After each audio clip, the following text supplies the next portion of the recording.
To back up your WordPress website from Bluehost, follow these 2 essential steps. Backing up your website files and your database. Here's how to do it.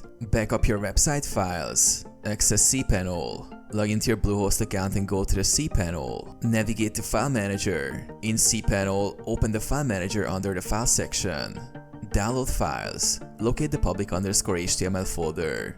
Select all the files and folders and compress them into a zip file. Download the zip file.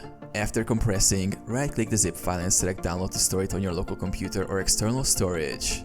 Back up the database. Access phpMyAdmin. In cPanel, go to the Databases section and open phpMyAdmin. Select the database.